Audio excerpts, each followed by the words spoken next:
yeah. So the thing is, in like 2016 and 2017, I was teaching summer school.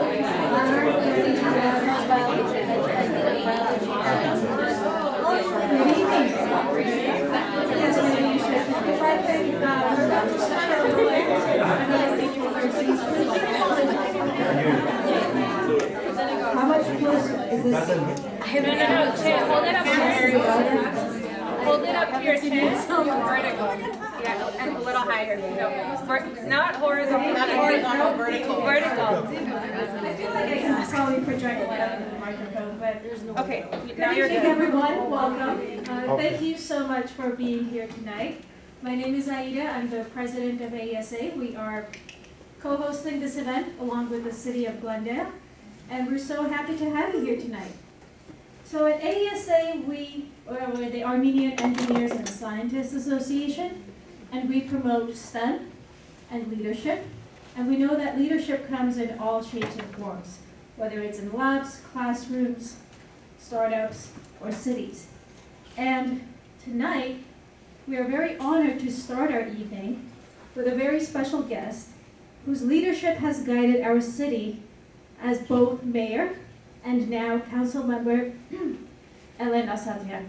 So please help me welcome. Thank you, everyone. First and foremost, thank you to ASA and all involved in co-hosting this event, and actually being the main host of the event. I think one of the beautiful things that I've seen this year was from us moving from being the host as the city versus having those that know the space best be the ones that are organizing. And that is, we had a panel just right before about private and public partnerships, and this is the best showcase of that. You are catching me on a nutty day, and I think for those of you that have heard me speak before, know that I tend to not filter, especially when it comes to women's issues, and I know we're talking about women in leadership, and particularly in spaces that tend to be male-dominated, and how we work through that. I've spoken many times about the fact that while I may take pride in being the first Armenian woman, the first immigrant woman, the first non-white woman, at 39, the youngest woman, which is not young, but somehow fell into that category, it's absurd to me that there's so many firsts in 2025. You are also catching me on a day where just earlier in the afternoon today, I had to fight to make sure that our Women's Equality Day event that's coming up next week, that the moderator of the event is actually a female. And so my argument was, you cannot, I'm happy to have a champion of women's issues be on the panel and give the male perspective of what a male can do in being an ally, but you cannot have a male guide a conversation on women's equality. And if anyone doesn't see, well, and I will say this, I think, this is an opportunity for the females here to think about whatever space you're in, how you are using your space to advocate for women and different kinds of women, right? We talk about different leadership roles. I see that you are expecting. One of the biggest fights, and I'm still waiting for 3 years now, was we don't have a single place in our city hall where women can pump and store their milk when they're coming back to work. And I don't know why it's been 3 years and it's still sitting there. And every time I bring it up, somehow, Ellen is the one that is like creating a mess of things, when in my mind, it is the simplest way that you can support women in the workplace, right? When we talk about family leave, and not just pregnancy leave or bonding leave, family leave requires that men also participate, so then they are also helping carry the burden of raising a child. And so some of those that don't agree or think I'm being too pushy on it, my response has been, there are moments to be soft, and there are moments to be tough. And you have to pick. You'll also see me use humor a lot and sarcasm, because that's maybe the way that I deal with things. But what I have known, I got involved in politics at a very young age in a very male-dominated environment. There weren't any like campaign manager women and, then campaign consultants and so forth in that field. But I have never had a chip on my shoulder about being in a male-dominated space. Any of these things that I talk about now are things that are continuously thrown at me where I'm like, I never knew I had to play defense in a space that I feel very comfortable in, right? And I know that my story is not unique. I think each woman carries their own story in their own way. But when we talk about creating like supportive work environments for women, it's not just for women who know how to fight. It's also for the woman that perhaps was raised to be softer, to recognize our own conscious and unconscious biases, not just put that on men, because I think, as I go through the process even at City Hall, many of times I will note that this is not necessarily out of malice. It is a lot of unconscious bias where people are not even realizing how they treat women differently, how they treat scenarios differently. Just last week at the council, there was a discussion about, and I had to obviously respond back to that. Given that I am the youngest woman and most of our department heads are male, there was conversation about why I'm out and about with the male department heads.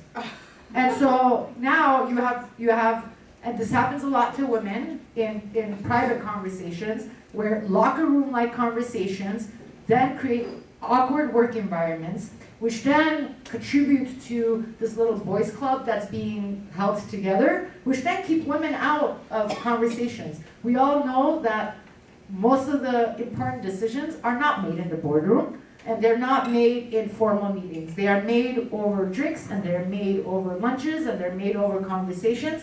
And the better you know the staff you're working with, the better you are connected with your team, the more productive you are as a leader. And so I'm hopeful that as you have this conversation, that you also open that conversation to be as raw. And if I had to take anything from my own experiences in the last 20 years, I would say that the only thing I possibly ever regret is ever being soft. And anytime anyone says you could have said it in a softer way, you could have said it in a different way. And my answer to that is, who wins when I'm soft? Who wins? Who wins? It's not the cause. So it's how there are double standards for women, especially women who speak up, how they are retaliated against. And I would say that when we talk about unconscious biases, this is not just male. Time and again, I have also seen, because of the environment, where women also have unconscious biases of how they respond to other women leaders or women team members versus how they respond to men. And so I hope that as you're having this conversation, you also have an opportunity to connect with each other in this room, because I will say that aside from my father, who is my best friend and perhaps always gives me the courage behind the scenes, I would say my biggest strong suit is the tribe of women and men that I have had, that have been my support system, that make me unbreakable. And so this is an opportunity. You have an audience of people that are actually interested in this subject. And so what you have is a natural allyship to that tribe that could be helpful. And they don't have to be from the company you work at. They don't have to be from your age group, but having people that you are relying on in these moments, regardless of what industry you're in, is going to be important. And so I think as you're also having this conversation, I'm going to be here. I see, and speaking of women in leadership, we have Shua Wang, if you want to get up for a second. Shua is our Deputy Director of Economic Development in the city of Glendale. And the kind of feedback that we receive from you would be very helpful in how we continue to develop spaces and programs that help you navigate in your own fields. So thank you for being here, and I'm going to hand it back, and you'll introduce the panel, I think. Thank you. Thank you so much. Thank you, and I think you hit on many points that resonated with all of us, and I certainly connected, just one comment before the panel starts. On a somewhat personal note, yes, I think one of the best ways to support women in the workplace, if you're able to, is to provide maternity and paternity leave. I would have said the same thing before pregnancy, but let me tell you, it's quite difficult to continue working at the pace that you're expected to work and perform while being pregnant. So if you don't have the right support from your employer, it makes it very challenging. So if anyone in the audience has the ability to give this to your pregnant employees, it helps a lot more than empowering words and saying, you can do it, like just, give us maternity leave and paternity leave so that the dads can stay home and support the moms and actually bond with their children as well. Okay. That was my personal. Couldn't help it. Before we start, I'd like to introduce, give everyone a little brief introduction on ASA, on who we are. So I mentioned we're a nonprofit organization consisting mostly of engineers and scientists. Our name says Armenian, but we pretty much accept anyone. You can also not be in STEM. We welcome all members outside of the STEM community as well. So we basically promote STEM, and we try to create a collaborative environment where professionals can connect, can collaborate, and if there are any STEM projects that come out of this collaboration, we do our best to support them. We have a few programs and committees. The two that I'll touch on, just in case it's relevant to this audience, I'll start with the bottom, the STEM Academy, which Araxia is actually the director of, so if you have questions, you can direct them to her later. This is a youth program. If any of you have children between the ages of 8 and 18, we have programs for robotics, for engineering, coding. We also have an annual science fair. So we do a lot to promote STEM in youth. Another program is our mentorship program that I'd like to touch on. And this is for students or early career professionals, or even if you're just changing your career midway. So this is a structured program where mentees are matched with mentors, and they have regular meetings. The program also includes structured workshops guided by professionals in the field, like resume workshops, emotional intelligence, interviewing skills, and so on and so forth. So, and I'd like to say, if you are an ASA member, you do get perks, such as resume review. That seems to be a very popular thing that people ask us for. And yeah, we also have multiple networking opportunities. We make sure to provide plenty of that. So and just go ahead and thank our sponsors for the evening. Try to keep this brief, mindful of our time. So our sponsors tonight is IEEE, the Institute of Electrical and Electronics Engineers, the Young Professionals, and the Women in Engineering chapters. So IEEE, for those who don't know, has 450,000 members, and Women in Engineering is the world's largest international organization dedicated to advancing women in tech, women in tech. So they have 50,000 members across 127 countries and 1,200 local groups. So if you are interested in IEEE, there are little bookmarks on the tables behind you. Also in the check-in section, you can scan the QR code to learn more. And if you are interested, you can also approach Linda. They're in blue suit. So Linda is the past president of ASA from last year. You may know her from that. She is also a senior member at IEEE and the Women in Engineering San Fernando founding chair. And again, we're very thankful for IEEE. They've been sponsoring many of our events. And if you are interested, if any of the organizations or companies are interested in sponsoring our events, please get in touch. We're very much open to collaborations. If you'd like to connect, you can find our information here. So without further ado, let's get to our panel.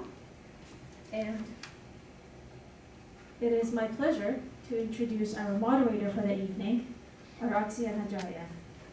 Araxia, all I have things to say. I'll keep it brief. I'll try to keep it brief. She has a lot to talk about, but Araxia is a serial entrepreneur, investor, engineer, and community leader with more than 25 years of experience driving innovation across telecommunications, software, and education. She earned her degree in computer engineering and computer sciences from USC, giving her a strong technical foundation that continues to guide her work. As the CEO of Connective Communications, facilities based in CLEC and leader in telecom and technology services, she has led a software development company spanning multiple continents with more than 155 employees. She's equally passionate about representation and leadership for women. At Connect2, every key leadership role is held by women, reflecting her dedication to equity in the workspace. She has also been recognized as a panelist and sponsor at LA Times B2B Inspirational Women events. So please help me give a warm welcome to our moderator for the evening, Araxia Najayan. Welcome, everyone. I'd like to invite our panelists up, please. The city wanted to take a picture.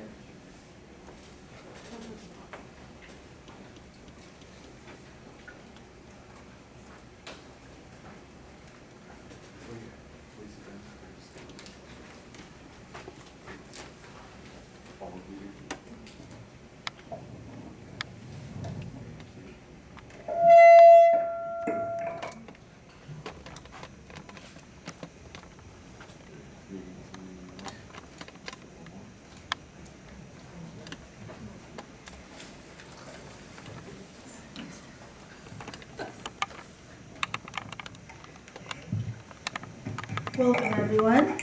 Can everyone hear me? Yes. Tonight's panel brings together women who are not only leaders in their fields, but also role models who are changing the face of technology. Each one of them has built an extraordinary career by breaking barriers, driving innovation, and proving that women's perspectives are essential to the future of tech. It's a privilege to hear their stories and insights. At this time, I'd like to introduce our phenomenal guests, and in no particular order. First, Dr. Aras Khodabakhshian is a technologist and educator who combines technical fluency, strategic insight, and operational discipline to drive innovation. She's currently a technical product management leader at Disney and drives data-informed growth initiatives for Disney's streaming business, leading efforts impacting millions of subscribers across Disney-owned streaming platforms. In parallel, she teaches the Operations and Technology Management MBA course at UCLA Anderson School of Management and mentors startups through the school's Venture Accelerator.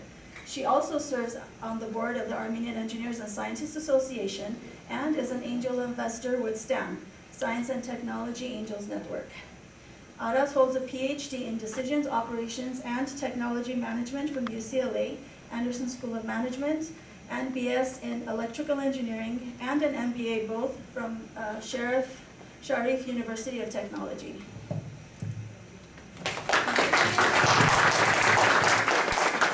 Next, we have Rachel Yegayan. She has served as Chief Information Officer at Spectralab, a Boeing subsidiary, for the past 6 years. Her role recently expanded to include oversight of several Boeing defense programs focused on human space exploration, including NASA's International Space Station, the Space Launch System SLS rocket program for NASA's Artemis mission, and the Boeing Starliner program. Rachel's work centers on helping programs think strategically and maximize their business impact. With experience across multiple industries and functions, she often acts as a bridge between technical and non-technical leaders. In addition to her CIO role, she serves on several advisory boards. Rachel holds both her undergraduate degree and MBA from USC's Marshall School of Business.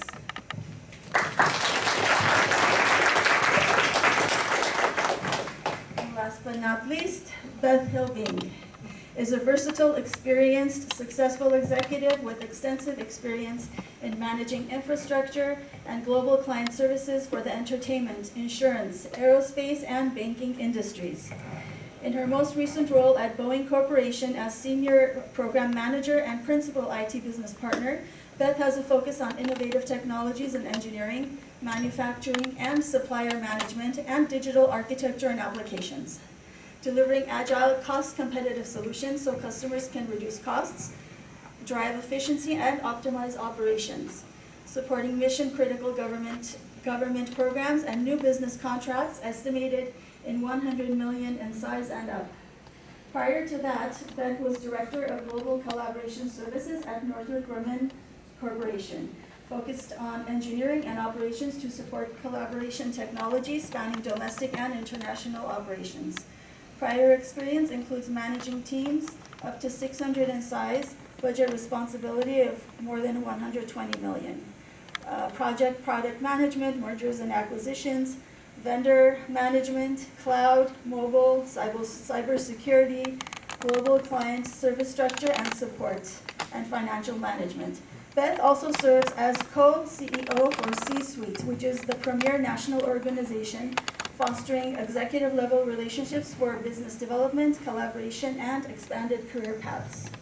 Beth's education includes a master's in business administration from California State University and a bachelor's in business administration from Webster University. Additionally, she's a certified project management principal, Six Sigma Black Belt, holds an active top secret SCI clearance, and has earned many technical leadership certifications.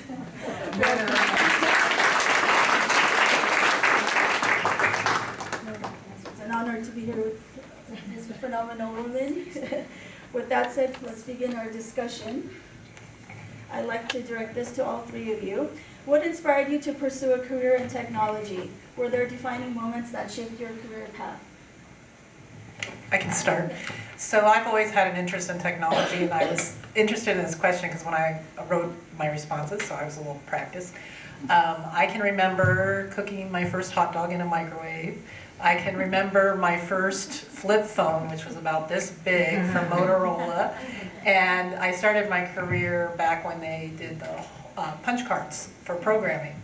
And so I started with, it was for a bank, and it was for tire companies, and they were programming point-of-sale terminals for credit cards. Credit cards were a new program for all these tire companies back then. And so I loved helping them learn the technology and processing the technology. And that was one defining moment. And then the other one was when I went to work as the VP of IT for Purdue University Credit Union. And I was hired into that role from the marketing director, and she liked the fact that I had sales experience. And so when I got in the IT role, I knew IT to a level, but not at a level to run a financial institution and all the data processing. And so that was quite the experience to learn all the applications and the hardware, the software, the infrastructure, the disaster recovery, and it was like just swimming, you know, from learning bathwater, so to speak. But that was a huge defining moment and just really helped me embrace my passion with technology and how it helps so many people with their day-to-day life functions. Rachel? Sure. So I actually went to business school, not the tech background or not traditional tech background. I went to SC, and they had an IOM program. So while I was at school, I started a small little startup. Everyone was doing it back in the early 2000s. I had a startup. I worked for another startup.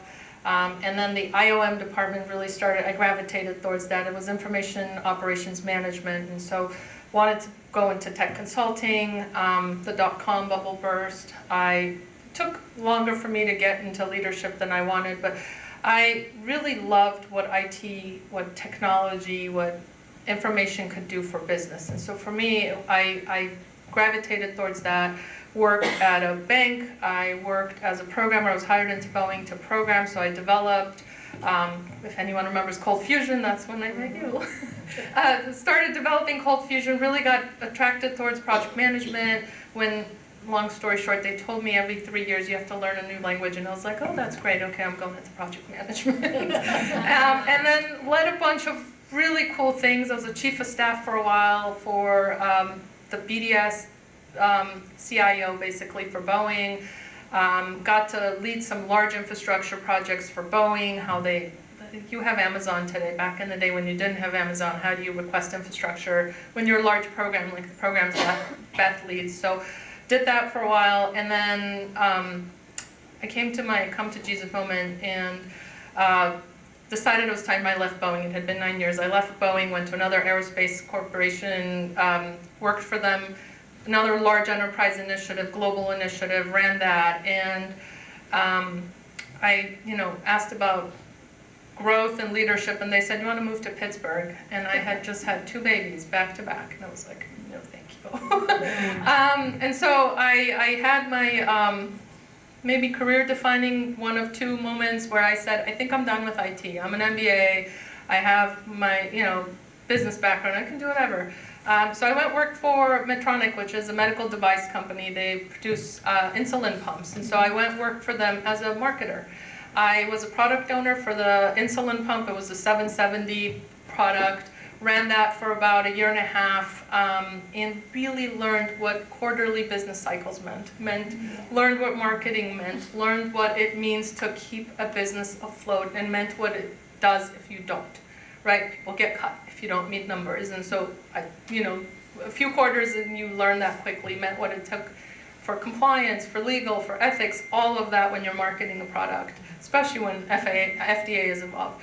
And then I had my second career-defining moment when someone that I had worked for in El Segundo, actually where Beth works, called and said, we're looking for a CIO for a Boeing sub, and we think you'd be perfect. Please come back to Boeing. And I said, no, thank you. I'm enjoying marketing. And and we're actually at a wedding in Florida, and he spent 2 hours convincing me to come back to Boeing and run this company as their CIO. And so I did. It's been 6 years.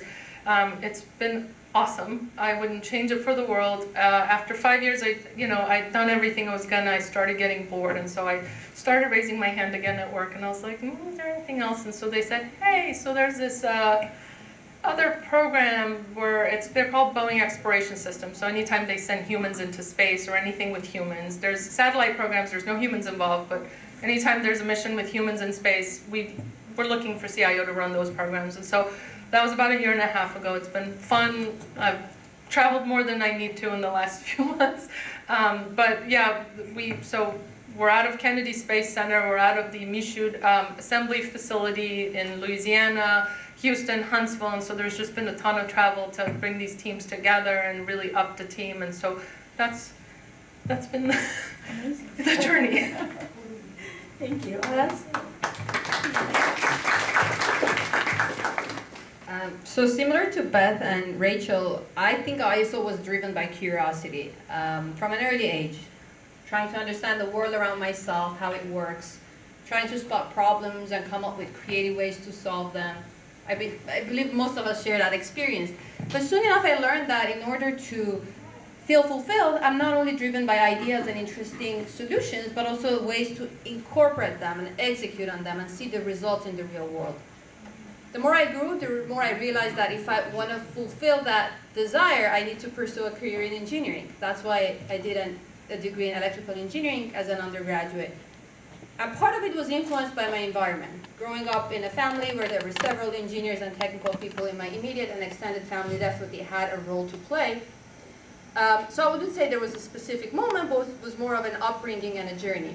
But one moment I can recall clearly that I thought about the value of engineering and tech for the second time was when I went through like a long journey. I was doing strategy consulting for one of the biggest consulting companies of the world. And then I realized the engagements I feel the most fulfillment about and the ones I feel that are driving the most value for the clients are the ones where we are not only delivering strategy, but also a technical solution, whether that be an app, a software, even like a data set, something that's tangible, something that has like a tech flavor to it. And that's when I decided to pivot into product management, and here I am. So I would say it was a journey at the beginning, but later on I rediscovered the value of tech and engineering through later experiences in life. Sounds good, thank you. Rachel, how have you navigated industries that are often male-dominated? I thought about how I could answer this question, especially with what Alan said earlier. And I'll start with, I grew up with a very strong matriarch grandmother who raised 4 amazing, strong women, and they never ever let us think of ourselves any different than anyone at the table. So it didn't matter if you're a boy or girl, they pushed you just the same in my family and they expected just the same. And so I've kind of lived with that. I've never treated myself differently. I've never behaved differently than the men at the table. You know, as an example, I am in a male-dominated industry. It's aerospace, and I'm also in a function IT that's mostly male-dominated, and so we're kind of unicorns in that industry. But you do good work. You kind of deliver and don't behave any differently, and you won't be treated any differently. For example, Boeing onboarded a new CIO at the Boeing level, right? And he wanted to see Kennedy Space Center. He wanted to see what Boeing does for the space industry at Kennedy. And we all flew to Florida, met him, and I have this really funny picture. It's me and all men. So I sent it to my husband. I went to Michoud, right, the other factory, me and all men, and this is normal, and you just become accustomed to it, and it is what it is, right? And you don't make a thing of it, you don't behave any differently, that's, yeah. It becomes normal. It's normal. Upbringing And as they treat you normally when you act normal, when you don't ask for special treatment if you don't need it, right? Pregnancy is different. Obviously, you're growing a human, having been there twice. You having been there, you're tired. And I've worked for wonderful men who've had a lot of grace when I was pregnant. They had small children at the time when I was going through it. And so the males in the room, please advocate for the women when they're pregnant. But other than that, don't treat them any differently. We're just as capable, and don't expect any treatment, otherwise. Yes, exactly. Beth, in your role at Boeing, how do you bridge the gap between technology and business strategy? So I'm like Rachel. When I had 16 years at Northrop Grumman and ran the huge organization with all these functional responsibilities and contracts and all that. And when I transitioned from Northrop into Boeing, I thought it'll be great to be an individual contributor role and not have all that functional responsibility. And so what attracted me to this position, it is just as much responsibility because I'm on programs that are classified satellite programs that protect this country and are very large in scope and breadth. And I started one proposal project, which now just was awarded. You may have seen it in the news, $2.9 billion.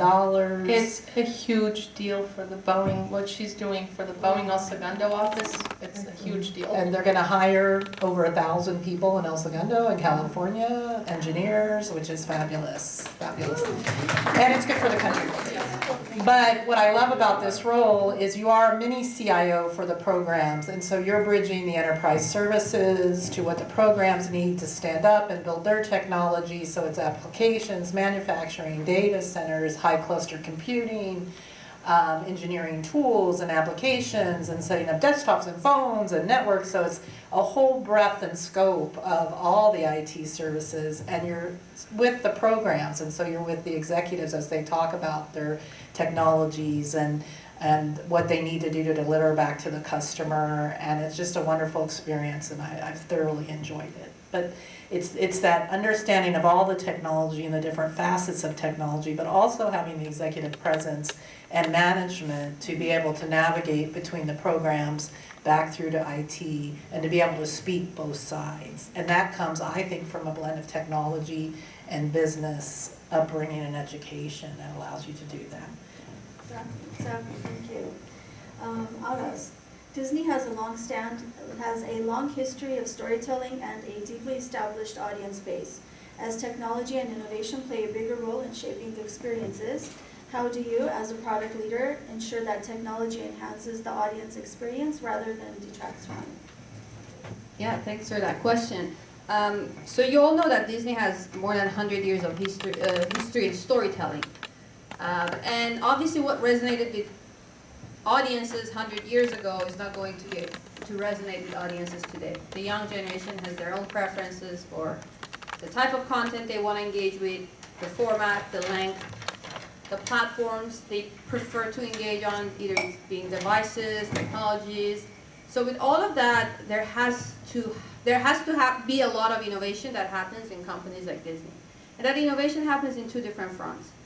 One is in the creation of the content, around planning the content that will resonate with the audiences. And the second one is in the delivery and distribution. So I personally am in the delivery and distribution business, where we own and operate 3 streaming platforms, Disney+, Hulu, and ESPN, which are catering to different audiences. The first one is Hulu branded content, like all the movies you all have memories with. The second one is Hulu, which is like general entertainment, and ESPN is catering to sports fans. With all 3, the goal is to make sure that we are an enabler for the storytelling. And making sure that the storytelling magic that has been happening for 100 years continues to happen, but in a shape and form that's more relevant in today's day and age to the new generation. One thing I'll say that helps us to stay relevant is our ability to leverage the abundance of data, storage, and compute power we have today, which wasn't available maybe 10, 20 years ago, and wasn't available in the more traditional distribution models. And in my bio, you mentioned that I'm leading some data-focused growth initiatives. And our goal there is to make sure that whatever new initiatives we implement, whatever decisions that are being made, are not just based on educated guesses, or not just based on sampling a small sample of audience, but also based on petabytes of data that we're collecting from our subscribers on their consumption patterns, on their engagement patterns, on what they prefer, when they cancel, when they upgrade, when they sign up, and all of that. So I think that's the fascinating part, and I think that's the difference that technology is making in the distribution and delivery of content in the modern day media and entertainment companies, including Disney. So we are not disrupting the storytelling, but more enabling it in a more relevant and up-to-date fashion. Great, thank you. Rachel, as a CIO leading IT success at Boeing, what's your approach to driving digital transformation in such a large organization? Great question. Traditionally, CIOs, their lane was infrastructure, right? Manage the hardware, manage the PCs, the phones, stay in your lane. And then the CEO leadership, their focus was financials. In this day and age, that's not the case anymore, and the more well-rounded you are, the more you can bring to the table, the more you drive and support your business and transform the business. I'll give you a couple examples. When I first started with Spectra Lab, I was kind of flabbergasted. They didn't have any social media. They had a website, and they had just been revamped. It was like the best thing ever. And I was like, you don't have LinkedIn, you don't have Twitter, I mean X, whatever, right? And so I started kind of chipping away at the CEO, and he had no interest. And then I started sending him articles on LinkedIn. I started sending him our customer, posts on Twitter and LinkedIn, and he was like, oh, so this is where our customers are at. And I was like, yeah. And so I'm bringing my marketing background with what I've done in the past, right? And he's like, oh. And so Boeing is heavily regulated, heavily matrixed, heavily everything's not allowed. And so I decided we're going to ask for forgiveness, and I'm just going to set up an account and not go through our marketing in legal channels. And so we stood up a LinkedIn page, and we stood up a Twitter account, and then it was the fight to get people to use it. Something so basic, but we don't do this. And so I enabled them. And then I started, getting invited to more meetings, and you listen for more pain, and you offer more solutions. And when you hear enough, when you're sitting at these leadership tables with your CEOs, with your CFOs, with your business development folks, with your proposal folks, you're like, there's more problems. So for example, I'm in the midst of a ERP transformation project. We have SAP. It's 25 years old. Zarina knows this well. I could stay in my lane and go to SAP and say, SAP, it's time for me to upgrade. Give me the latest, greatest. Here's money. But I said, we have other problems we need to solve, right? Let's go back to the drawing board and kind of do a broader analysis of what's in the market, who could really help us. So we went to 4 different software vendors, found out about a 5th one, so approached 5 different software vendors, and on Monday we closed about 16 different SIs that bid, because we wanted to see how innovative can they be and what can they do to enable us. And I didn't limit the scope to ERP, right? I didn't just limit to let's repeat what we've done in the past. I started challenging my business development folks. What are you using today? Spreadsheets. Oh God. Like Salesforce, have you heard of Salesforce? And these new tools have CRM embedded in them. So we've now started looking at the entire architecture of the company. Okay, let's look at Salesforce. Let's look at CRM, ERP. And then I started talking to our new engineering manager, and he's like, we have no PLM in place. Everything's done on spreadsheets and drawings, and everything's flat, and everything's manually loaded. And so it's like, well, kind of time for us to, transform. So you want to look at a PLM system that integrates with our ERP, that also integrates with our CRM, and they're like, huh. So it's coming to the table with solutions when you see problems being presented, and then you keep getting invited back to that table. And so that's how you transform. Now, I have the great pleasure of only using Boeing when I need Boeing's muscle. And so they have a lot of muscle behind them for infrastructure, for storage, for help desk. These things I offload, right? But when we need to be innovative and nimble and quick, I leverage that. So even within a large matrix organization like Boeing, you can pull where you need experts, and you can leverage when you need services at the enterprise level versus, hey, I'm a subsidiary and I'm going to do my own thing. So it's been fun kind of picking and choosing, but also being asked to the table to help solve problems. And so hopefully we solve a lot of problems and transform how we do business at the company with these tech solutions. Great. What have been some of the opportunities and challenges you faced as women in tech leadership, and how did you overcome them? If all three of you can respond. When I thought back about this, I have, to be honest with you, gone through many different difficult situations across my career. I have had, inappropriate touching, I've had inappropriate hugging, I've had inappropriate comments, I've had being left out of situations, not being asked to the sports game after work or to the bar for drinks. I've had that in my career. But as I've matured and, was married and had a good foundation and then had mentorship and sponsorship through my career, it has helped a lot and gotten better. I think there's been an evolution too in that space. So that's one side of it as well. But as far as the career and the development and so forth, I lost track of the question.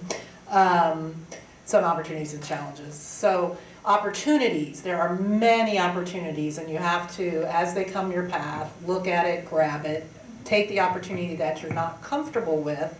Because I can remember at Northrop Grumman, they were calling them towers, and they were technology towers. And so there was a data center tower, there was a compute tower, there was a collaboration services tower, whatever. Then they were pulling all the services across the whole enterprise into these organizations with all the staff, all the technology, and you had to create your service plan, your cost chargeback methodology, your technologies, where did you see yourself in 5 years, all of that.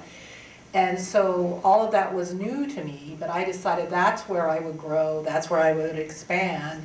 And so you put your whole pitch together, all your deck, how you were going to do it. They basically were taking your work to shape that, whether they hired you in that position or not. And that happens all the time. That's part of the process. And luckily I was chosen for one of those towers. And I think that really was a huge growth and helped project me into the senior director role, was taking on something I was not comfortable with at all and pulling that together and then making it successful. So your question was opportunities and challenges. I'll start with the challenge. We're all women. We all have biological clocks and we all want to do it all, right? Have kids, PhDs, go back, do everything. And one of the challenges as a woman is timing all this out and trying to rush through all of it. And I think it's really important if family, kids and a husband or whatever traditional family is for you, you pick very wisely with the spouse that you end up with. I think a life partner makes all the difference. I have been able to at times travel half the time in my career with, like, literally I had kids 15 months apart. And my husband managed them both while he worked, and we relied on family to support. I have done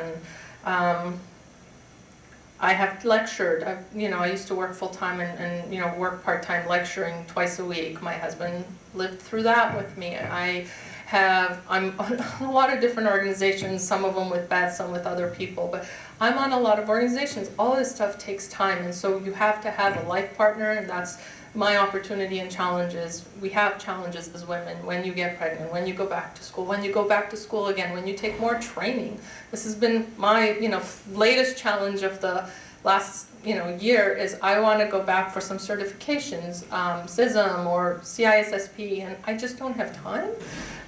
But having a good life partner can make all the difference in enabling you and allowing you to do these things and for you to do that back for them when they need it. It's more important than we realize. Yes. Beth, Rachel already mentioned a lot of good things. Also, Council Member Asatryan at the beginning, she also brought up a lot of pain points that are shared by many women I know. So I'll try to quickly go over those challenges, which are A, the unconscious biases and some of the inappropriate behaviors, some of them done intentionally, some others unintentionally at workplace that women are still dealing with despite all the awareness that has been raised. The second one being the personal side of things, right? For those who want to start and grow a family, it's always challenging to be a woman. On the opportunity side, I think being a woman is a strength that gives us a multidisciplinary lens, a different perspective that we bring to the table. No offense to all the great guys in the audience here, you all are great, but I think women are much better in shifting gears. Multitasking. Multitasking, not general, this was not a general statement. Multitasking, shifting gears, being multidisciplinary, bringing fresh perspective, thinking outside the box when needed. That comes at its own cost. I'm not saying it's all positives versus negatives, it comes at its own cost, but I think that perspective, especially in tech, is very valuable. So I'm hoping that all the female here in the audience and elsewhere can take advantage of that strength they have. But you also asked about the strategies to overcome some of these. And I want to say for me, what really helped me was to keep the perspective, right? To see the big picture, to know that careers are not linear paths. A lot of time they're zigzags. I think this is a famous sentence from Sheryl Sandberg that sometimes, especially in early career, you will have to zigzag a lot before you find your linear path. Sometimes people don't find it and it's perfectly fine. So knowing that and knowing that there is always a trade-off between professional goals and personal priorities, and it's fine as long as you're intentional, you keep the perspective, and you know that it's part of the journey and enjoy that journey until you find the balance that works for you, then that's fine. That balance is different for every person. Someone wants to over-invest in their personal side, some others on their professional, but as long as you're happy with the balance you found and are patient with yourself, I think that's the best strategy to overcome some of the challenges. This definitely resonates with me as well. Beth, what personal qualities or habits have helped you grow in your career? What sets you apart from others? So I think there's a couple things. Number one, I am an over-communicator.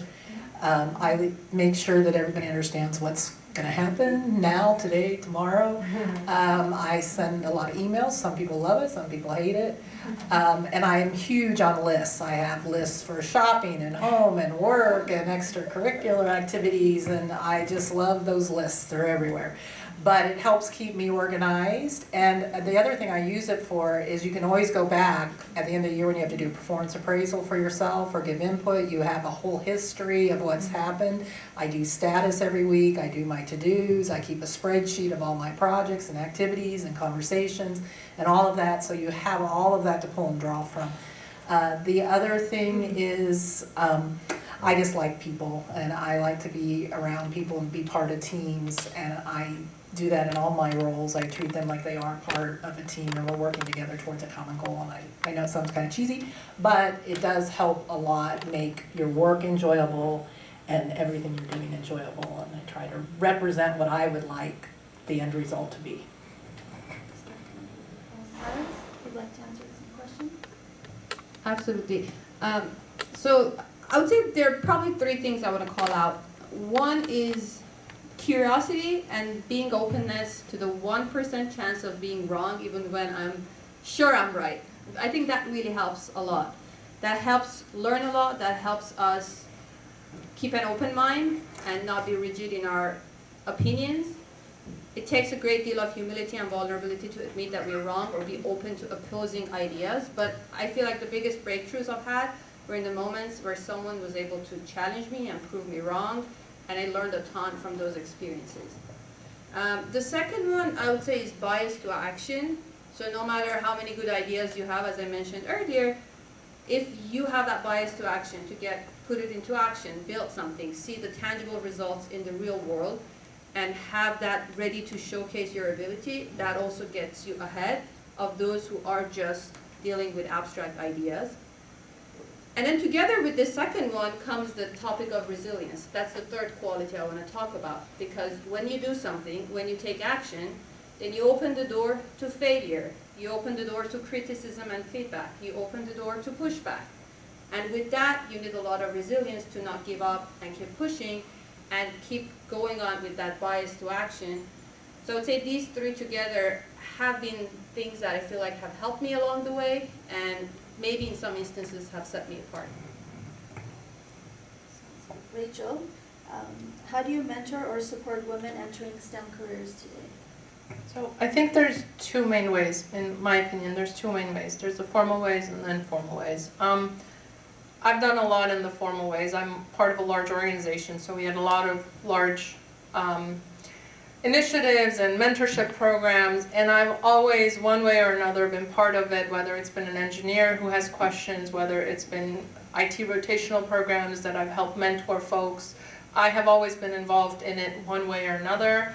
I've also mentored with STEM Advantage. It's an organization that SC Sim that I'm a part of. They're a large donor, and so I've mentored women in the IT career paths, more technical career paths, and always, told them think about multiple different ways. But my favorite is the informal. I've done a lot of, and I mean, even in my career, I was always, participating in formal mentorships. I enjoy the informal ones, and so, for example, there's a young engineer, she's in the room, she would come to my office all the time when she worked at my company, and we would talk career, we would talk life, we would talk about her going back to school, we would talk about her family, we would talk about her investments. That's mentoring, right? Just well-rounded mentoring. I taught a lot, so I taught for about 6 years at Glendale College. I went to Glendale College when I was in high school, taking credits, and so I never had a female who mentored me or was even a teacher. They were all male teachers, and so for me, I would, try to be as approachable as possible during breaks, before class, during, office hours, or whenever I was approached. With the women, I mean, anyone in general, anyone who had questions and had any career aspirations, I would help answer that. And so during teaching, that was my way of being informal. I actually had an assignment where I forced everyone to join LinkedIn, connect with me, and connect with 2 other classmates, and that I have seen so many careers blossom because I forced them to connect with me, and I forced them on LinkedIn, and part of their job was to actually, one of the assignments after they created their LinkedIn account was to actually send me 2 jobs on LinkedIn that they would actually potentially apply to. And so I've taught how many classes of these people to go in and understand what LinkedIn is and actually start networking. It was forced because it was an assignment. Even family members, I have, friends who have children. I have a lot of classmates from USC now that have, older children. They're starting to think about college or master's programs. And given where I'm in my career with a large engineering company and a CIO leadership role, they ask me, hey, would you talk to my kid? They're kind of lost. Or, hey, do you have internships? And so I point people in the right way, but it's all informal. So that's my preference, is informal. And I readily tell anyone, connect to me on LinkedIn and we'll talk. Don't email me, but connect to me on LinkedIn. It's the best way to get a hold of me. Yeah, it's very powerful. Beth, would you like to answer that as well? Yeah, same as Rachel. I've done informal and formal mentoring my whole career. Always been part of the formal programs, like at Boeing we have more. And I take on at least 4 to 6 engineers a year. And go through the mentoring program with them and talk to them about their career goals and where they want to go and what do they want to do. And then also about their life and their professionals and what they're doing in their school, etc. And then 8 years ago, with one of my peers, we started an executive women's networking organization, C-Suite, CSWEET, a play on that, because we wanted women to work together, to hire each other, to do business together across all industries, industry agnostic. and to grow and expand, and we build it from 50 women to over 25,000, I think, in the network now. And we're in 9 cities nationwide and run over 90 events a year.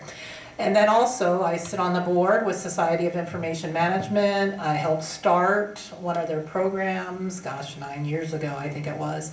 And I'm on the philanthropy board for that. And so we give some of our money back to STEM programs and schools that sponsor STEM. So I led the MESA program with UCLA. And then we're attending the STEM Advantage Gala tomorrow night. So I like to give back in many different ways, as well as with family and friends also. That's amazing. For all 3 of you, if you could go back, what advice would you give your younger self starting out in tech? Yeah, can change the order this time. Yeah.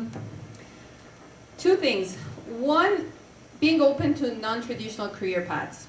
I told you earlier that I started off as an electrical engineer because I was thinking, well, you have to do engineering if you want to be innovative and build something, blah, blah. But then, for some reason, I got fed up at some point. And I remember a moment where I promised myself that I'm not going to touch a line of code again. I was doing quite a lot of coding as an engineer, and I kind of hated it, and I thought I want to go and explore what's out there in the business, in the world of finance, strategy, marketing. There are so many cool things I need to learn that engineering is not offering me. But then there were so many full circle moments later in life that brought me back to tech, brought me back to a role that resonates more with me within tech. I'm not an engineer, I'm not a software developer, but I still write a lot of code on a daily basis. I wear dual hats, and I'm enjoying it this time around because that full circle moment, the experiences I had to go through, the new things I had to learn were part of the journey. My younger self was not acknowledging that. She was thinking, well, it has to be a black and white decision. And the more it goes, the world is evolving in a direction that it's no longer black and white. So being open to that, I would say, is the biggest quality that younger folks entering the workforce for the first time should keep in mind. The second thing is, don't wait until you're 100% ready for an opportunity, because that never happens. And I believe many women are exercising a lot of self-exclusion because of that. We tend to become perfectionists. We tend to think we're not ready, we're not good enough, and we're self-excluding ourselves from opportunities that rightfully belong to us. And it's a realization that happened to me later in life, so I think my younger self would really benefit from this advice. Those are the 2 things that come to mind. So my younger self would remember this, but my older self doesn't, so I had to make a list, and I'm going to look down for this list, because I put thought into this question, right? Beth touched on this earlier. Do good work, make a note of it, it helps your performance reviews, be your best ally, and tell your boss what you did.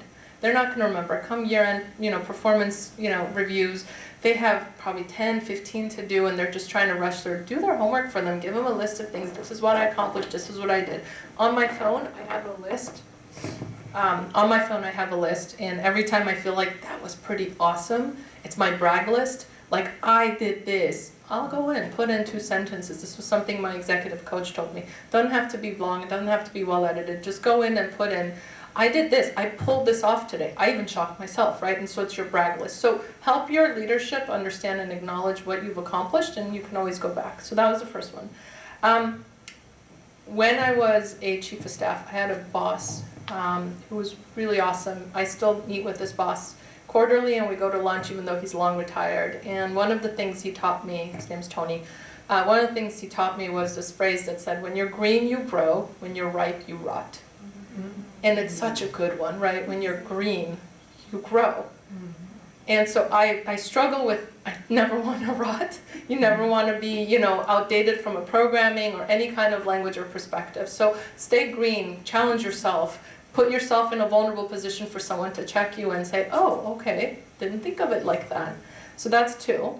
3 is take risks. We've all said this to you. I've left IT, she's left engineering. We've all come back to what our core was, but leave, take that leap. When someone gives you something, even if you don't think you're ready for it, take it. Forget imposter syndrome, take it on and go for it. Do you think I was ready to be a CIO? No, I had no clue what I was doing, but I figured it out, right? You figure out your own formula and your own path and you go with it. Network, please network, network, network, and then network some more. Stay in touch with people who are good people. There's several people in this room that are good people, and I stay in touch with them through, like, my first job out of college, through someone who, you know, I've worked with for years, to people who are my vendors or my partners, and someone I've networked with since I was 19, 20, right? And so stay in touch with good people. Always reach out to them, because it's hard to come by people you can relate with and people who will help you in the future. So just trust me, network, network, network. Join organizations, expand your network. Heck, turn around and connect to someone on LinkedIn that's sitting next to you that you don't know today and say, it was nice to meet you at the event, you know? And then when you need them, they know where they met you, you remember them, and you can always reach out to them. I love LinkedIn. If I could make that your homework tonight, I would. And then choose your circle intentionally. This is my last one. I promised it was a long list, but choose your circle intentionally. The people who are around you, whether it's professionally or personally, have an impact on your day-to-day life. Whether they push you, whether they encourage you, whether they're part of, you know, what drags you down or what lifts you up. Choose your circle intentionally. Assess if that person's giving you energy or draining energy from you after every interaction, and be intentional. I enjoyed this person. There's people I've cut out of my life that I used to go to business lunches with, and it was like, it made me feel bad about myself, and they didn't push me out. There's people who, like the old boss who actually promoted me into this position, who I still have lunch with, who told me when you're green, you that quote. Pick your circle carefully, that's all. No, all of these are very good points, for sure, and make sure that you're doing something that you're passionate about, that you like and you love, and you hear that. The thing that I see that's why I say you make your list, you know your accomplishments, is that women tend to not talk about their accomplishments. You know, I don't say a lot, oh, I led a 600-person organization, a $2.9 billion program, blah, blah, blah. Our male counterparts are very happy to express their accomplishments and what they've done and what they've achieved, and that's a good thing. That's not a bad thing. But we as women sometimes tend to downplay that. Building your community, keeping your network, even if you're pregnant or having children or it's too hard or you're too busy, I'll pick it up again in a year. When I left Northrop Grumman, I realized I had traveled 90% of the time. I gave everything to Northrop Grumman, and when I had to look for my next role, I had let my network down.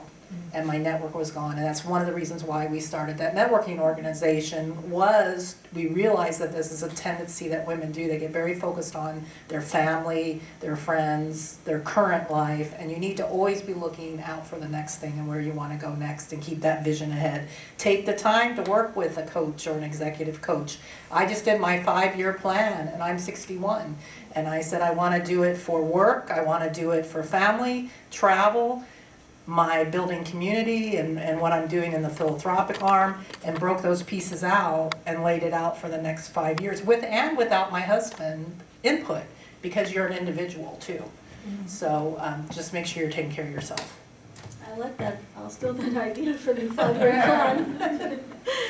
Anas, what trends in tech excite you the most over the next 2 to 5 years? It's impossible to talk about the next 2 to 5 years and not mention AI once. As a matter of fact, I'm surprised none of us said the A word so far. And this is like a Glendale Tech Week event, so obviously I'm sure all of you have heard a lot of other people talking about it during this event or elsewhere recently. It's not a hype, it's here to stay. I'm sure we all are getting different inputs from different sources around potential changes that AI will bring to our world. I'm sure we all have our excitements and concerns around it. I'm trying to keep a positive note of the things that I think AI can positively change in our world. I'll leave the rest for other conversations we may be having elsewhere. There are a few things about AI I'm most excited about.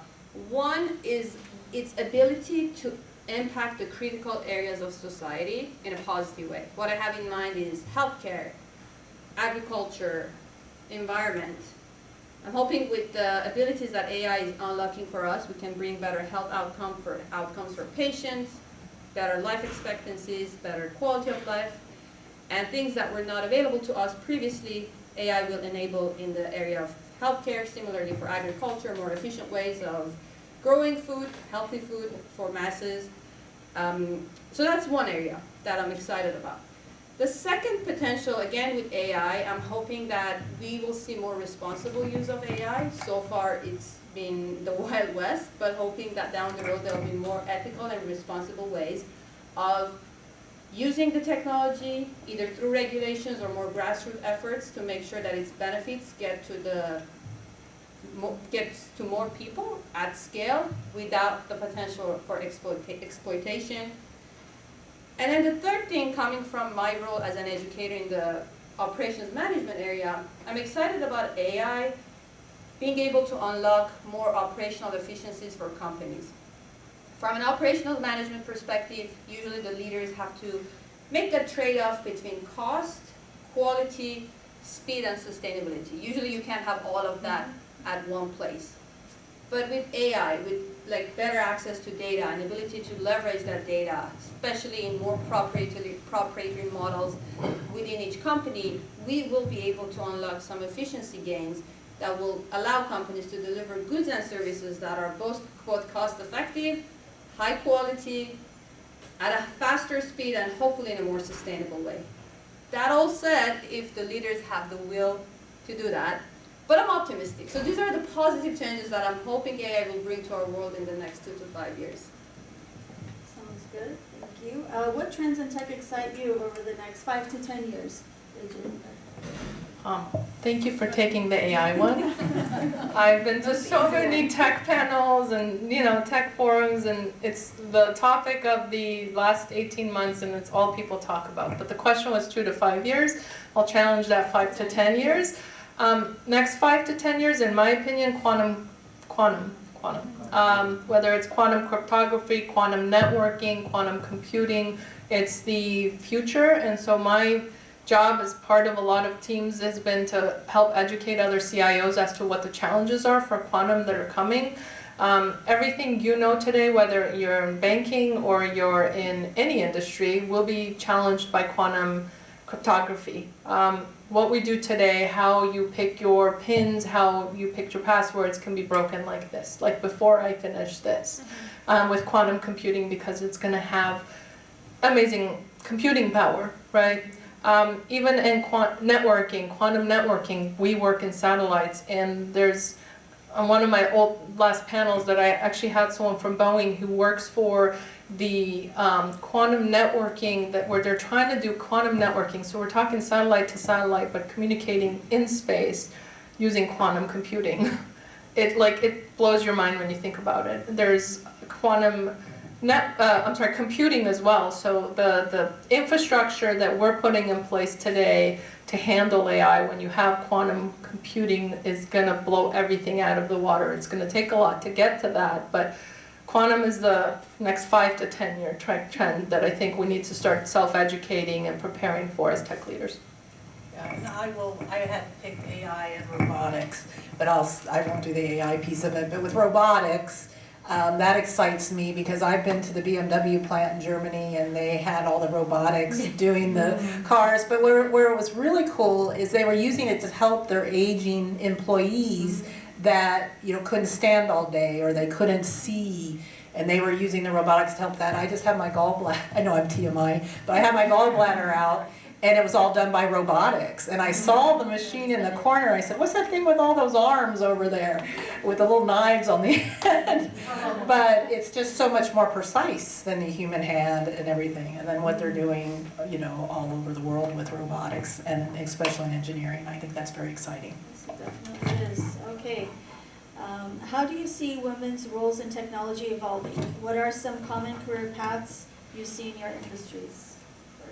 Start with Aras. I think the biggest change, it's not happening recently, but I think it has happened gradually over the years, is the fact that women are now not just represented in tech, they're actually influencing tech. And not just in one pillar of tech, but in the entire value chain. So if traditionally you had to be an engineer or a programmer to claim you work in tech, now you can work all the way in the upstream, from the design, strategy, or business decision-making side of tech, all the way down to the execution, engineering, programming, product, whatever, and down the road to marketing, sales, even governance of tech. So there's so many roles and flavors of tech available nowadays to people, especially to women, to pick their own flavor and the area that resonates the most with them and is more aligned with their interests and capabilities to position themselves in. And because of that, I think I'm seeing a big shift and big opportunity for women who are in tech to grow and for the ones who are not to enter, because there's so many open doors for them. Yeah. No, I agree. I mean, I'm sure Rachel does too, but a lot of the young engineers that I mentor, they're in propulsion, combustion, exploration in space, engineering, mechanical, chemical, all of that. And they want to grow, they want to expand quickly and get right to that top, and, which is great to see that energy and that energy level. But there are just so many opportunities that are opening up in the medical fields and in the financial fields, and there's tech everywhere, right? So tons of opportunity there. I'll talk from my vantage point. What I've seen post-COVID has been a lot of women stepping up. I think maybe some veil of, I don't know, whatever has lifted, and I have experienced in the last 6 years a lot more women in leadership. I won't say tech leadership, I will say leadership, period. I started my CFO, my CEO, my BD, they're all male. My company CEO is female, her boss, which, you know, our programs report into, female. The boss above them, this is the Boeing Defense System, so like half of Boeing's business, female CEO. And so women, women, women, and then I have a CFO who's a woman as well, and so there's just, I don't know what's happened in the last 5 years, a lot of women in leadership around me. So it's been refreshing to see that, not just in tech, but in every sector. Amazing. Okay, final question. What piece of advice you'd like every young woman in this room to carry forward? Get out there and start swimming. Just dive in and go. Take every challenge that's given to you. I gave you a long list, but every challenge, please take it. Don't hesitate, you will figure it out. I got some claps with what I said earlier, so I'm going to repeat it. Don't self-exclude. Don't wait for the perfect moment. If you have something to say or if you have something to contribute, just do it, because know that your role and your contribution is not only valued, it's needed, and you're going to shape the future you believe in. Thank you. Thank you, everyone. This is our panelists. At this time, I'd like to open it up for Q&A. Any questions? Do we get extra credit if we do something? I was just asking if we get extra credit if we do LinkedIn, but yeah, she said yeah, so I get 10 plus, right? Okay, A plus. We offer 10 months of free LinkedIn Premium. Oh, really? Whoever asked you, I'm not kidding. Any other? Do that. How do you afford your tech stack? I mean, there's so much here. You said you just signed, 16 things. Like, it's like. Well, you can't afford it all, obviously, because it's a corporation and there's a budget and so forth, so you have to prioritize based off the programs. 4 years of banging on the door of my CEO and then my CFO and then back to CEO and then back to CFO and then, so 4 years of trying to explain, and then every time they come to a meeting and they're like, oh, we couldn't do this, or oh, this is so hard. You want to give me money yet? You ready to fund this yet? And so when they get ready and they understand the benefit and you show them and you bring vendors in who show them, oh, this is what it can do, and they're like, oh, so I don't have to create a report from scratch and have someone spend a week doing this? No, click the button, someone's already figured it out, let's go, pay for it. That's how you afford it. And the other thing is you sometimes just go when you have the opportunity and take it on the other side. Ask for forgiveness later. Ask for forgiveness later. I think there was one more question. Oh, I was just wondering, how did you guys decide to get your MBAs? I'm an engineer by trade, but I was just wondering how you guys made that decision. Yeah, I have an associate in computer science, and then I got my BA and then my MBA. And I felt I needed it to grow into the senior executive roles because it's a good well-rounding, because you do HR, you do economics, you do accounting, all the different elements. Depends where your structure is. But I took the executive MBA program at Cal State Long Beach, and it was a weekend program. And so I worked all week and then did that on the side for a couple of years. And I think it was well worth it, and it really did help the trajectory as I moved forward. I was actually already in roles where I should have had it, but I felt that I was already at a senior manager role. I didn't think I'd be able to get into the director role without the MBA. And that probably was a true statement. Also, if you have an MBA, it's like a PhD if you want to teach. So that's another thing to think about. I didn't realize that either at the time, but that's another thing to think about. And if you want to get on board work, we haven't talked about for-profit board work. I sit on nonprofits, but if you want to get on for-profit or private, usually having a multi-degree path is good because it shows you're more well-rounded. I have a clarifying question. Did you ask if or when you get an MBA? How did you decide to pursue it? And I guess, if and when in your guys' case? So in my scenario, it wasn't a if, it was a when, and I knew I needed it because it checks the checkbox, and at the time I was in my mid-20s, 20 years ago, Jesus. And it wasn't a question of if but when, because I knew to get into tech leadership, I knew everyone that I looked up to had it, and it was just something you did to get to it. But it also rounds you really well. You learn about finance and accounting and marketing, and you can hold your own when you sit in these organizations and in these meetings and they're talking about it, and you're like, well, whether it's organizational behavior, business law, you cover all that in your MBA. So the if wasn't a thing. The when was more of a challenge for me. And so for me, I did it like the week my husband's in the room. The week we got married, I'm pointing at him. We got married on July 2nd. We came back from our wedding our honeymoon July like 10th or 12th or something. And then July 18th, I started my MBA. Again, it was a when, it wasn't an if, and I had someone who was supportive. And so, like Beth, I did it part-time, so that really helps a lot. There's a lot of executive programs. So when you're younger, there's a lot of PM programs or afternoon programs, so you go after work. If you're a little bit more experienced, there's executive programs like Beth did that you can take weekends or you meet every other week, and it's a lot more independent work, but it definitely it checks the box into leadership if you choose to go into that.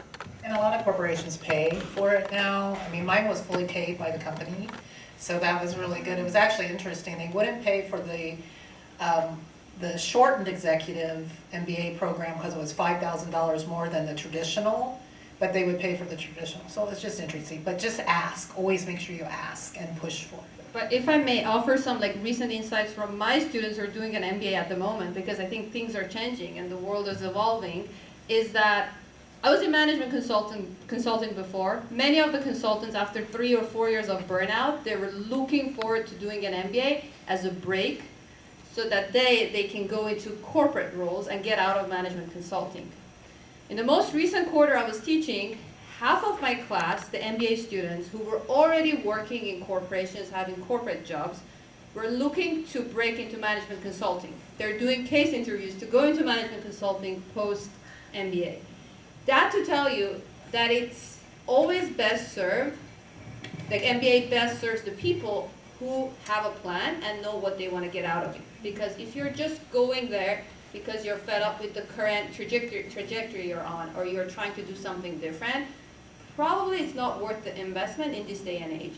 Unless you know for sure that in your existing organization there are pathways for getting sponsored for the MBA, there are pathways to get promoted, and there is a leadership potential for you to move into if you get an MBA, then for sure. But if it's just a decision out of not knowing what else to do, I've seen many people not get a lot of benefit out of it. Again, it's a valuable investment for those who know why they're doing it. That's true for any degree, though. Of Yeah, course. same with your PhD. A lot of people want their PhD personally, and they just don't do anything with it professionally. It's just MBA is more expensive. I don't know, my degree's pretty expensive. Hi, I'm curious. So I'm surrounded by a lot of business owners, and I'm starting to hear about more of the idea of creating AI agents. So I know we're talking about women in leadership, but I'm hearing about even women in business who are creating AI agents, which is a type of tech to replace a lot of the fields, such as accounting, doing helping with HR work, helping with, I don't know, in the legal capacities, AI agents replacing the heads of leadership instead of, anyway, I was just wondering, what is your thoughts in AI agents being utilized in business capacity and in terms of leadership? I'll say it, I think it matters on the model, so you put trash in, you get trash out, but if you train a model well, I think then that could add a lot of value to your business. But to train someone to do a job of someone who has 20, 25 years of experience will take quite a bit, and so it comes with risk, especially this early in the AI game. Yes? I was curious if at any point in your careers you dealt with imposter syndrome?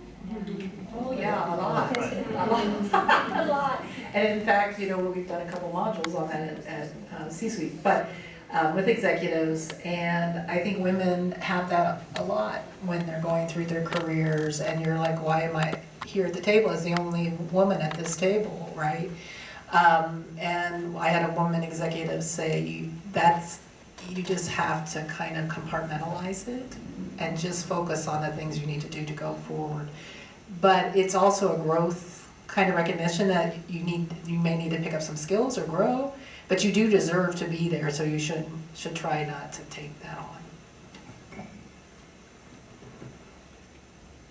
I mean, for sure, that's a big part of most competitive career paths.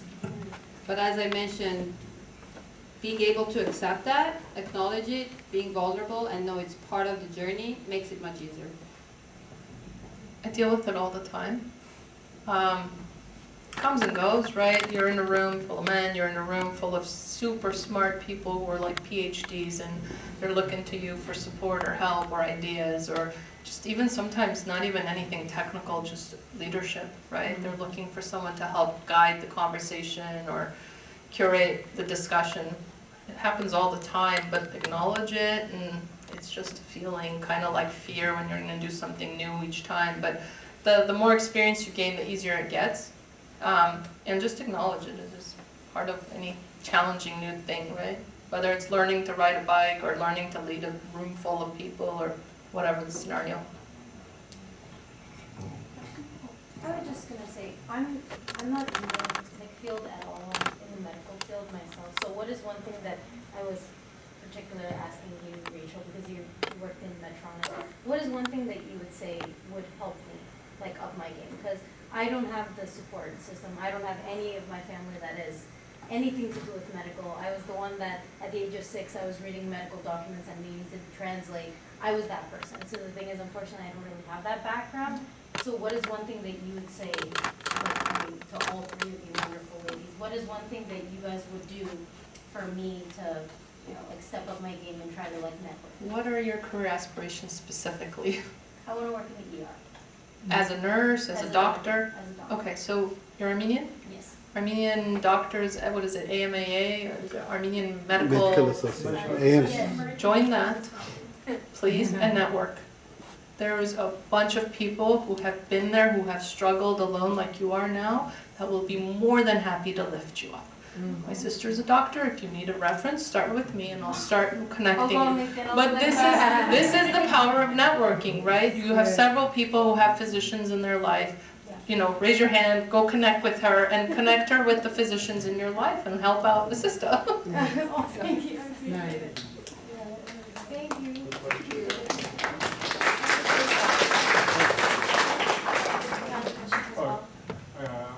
Couple of questions I have. I'll pick one. So what would you recommend to someone, and I have a female friend of mine who's very smart. The person is more focused on a specific company or set of companies than a career trajectory. Would you recommend that person keep that path and focus on the company and keep networking until they land a position within that company, or branch out a little more, keep your options open?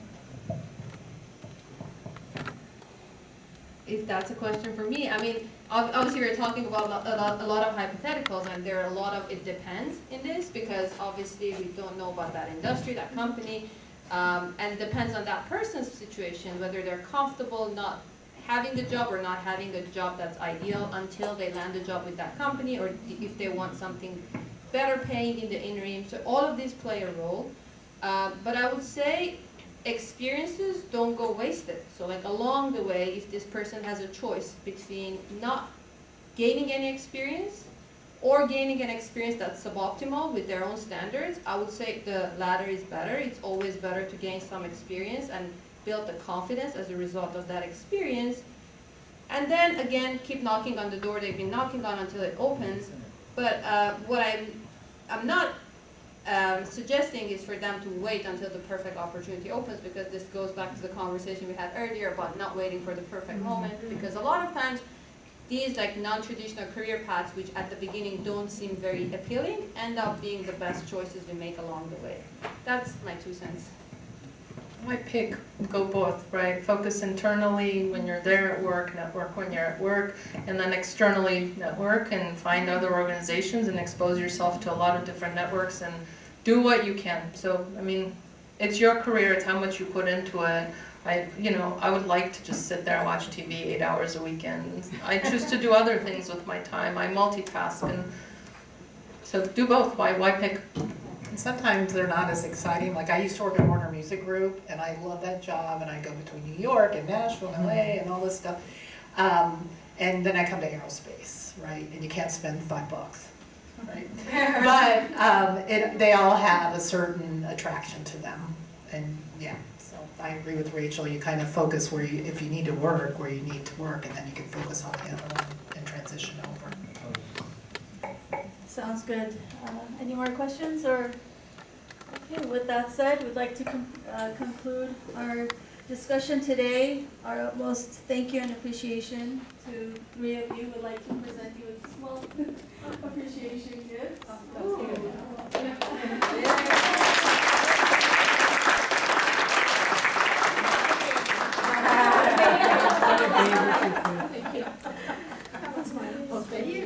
You get to keep yours.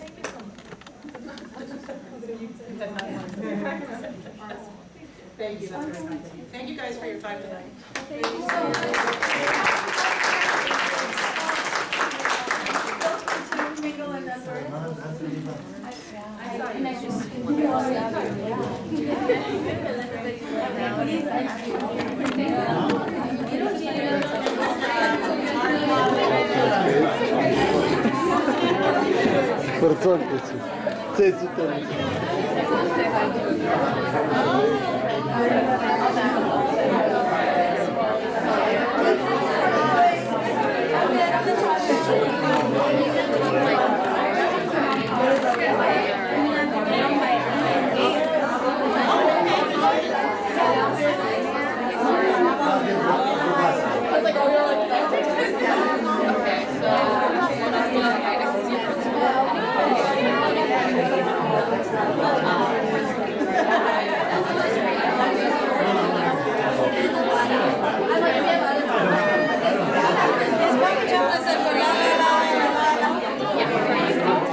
Okay.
Çek uzun.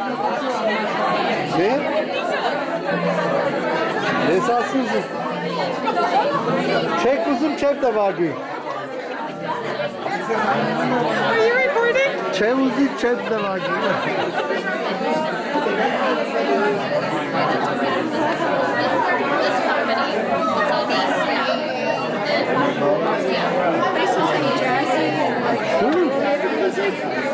Jazz. Oh, bana şey.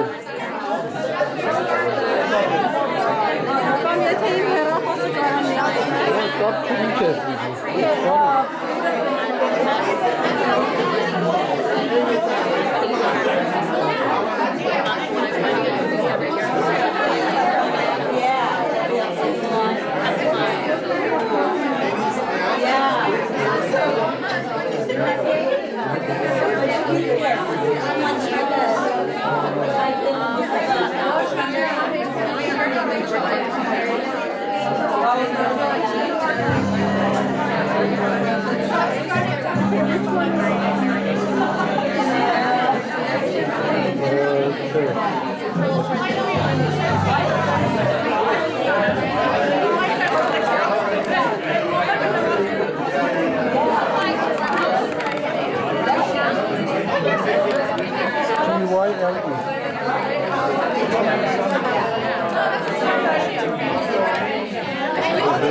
Bana ne bu?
I'm just gonna kind of